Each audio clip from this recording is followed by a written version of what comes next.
கிரேக்கத்தில் 3000 வருஷம் முன்னாடியே பாண்டியன்ற மன்னன் அரசாண்டு இருக்கான். சைனால அப்படியே ஆயின்ற பழங்குடி இன்னைக்கும் வாழ்ந்துட்டு இருக்கான்.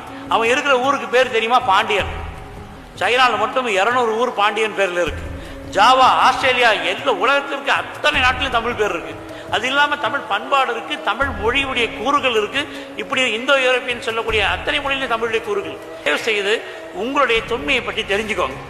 நீங்கள் எவ்வளோ நிலத்தை கடலில் இழந்தீங்க, உங்களுடைய வரலாறு என்ன, உங்கள் மேற்கு தொடர்ச்சி மலைக்கு கிழக்கு தொடர்ச்சி மலைக்கு இருக்கக்கூடிய மரங்கள் என்ன உங்களுக்கு தெரியுங்களா? இந்த பங்குனி மாசி பங்குனியில் பூக்கக்கூடிய மரங்கள் இருக்கு.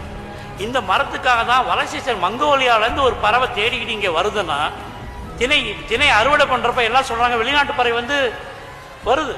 எங்கேயோ இருக்க பசிபிக் கடலில் இருக்கக்கூடிய ஒரு ஆமைகள் தன்னுடைய இனப்பெருக்கத்துக்கு இந்த இடத்துக்கு வருதுன்னா, நம்முடைய இந்த நிலத்துடைய தொன்மையை பாருங்கள்.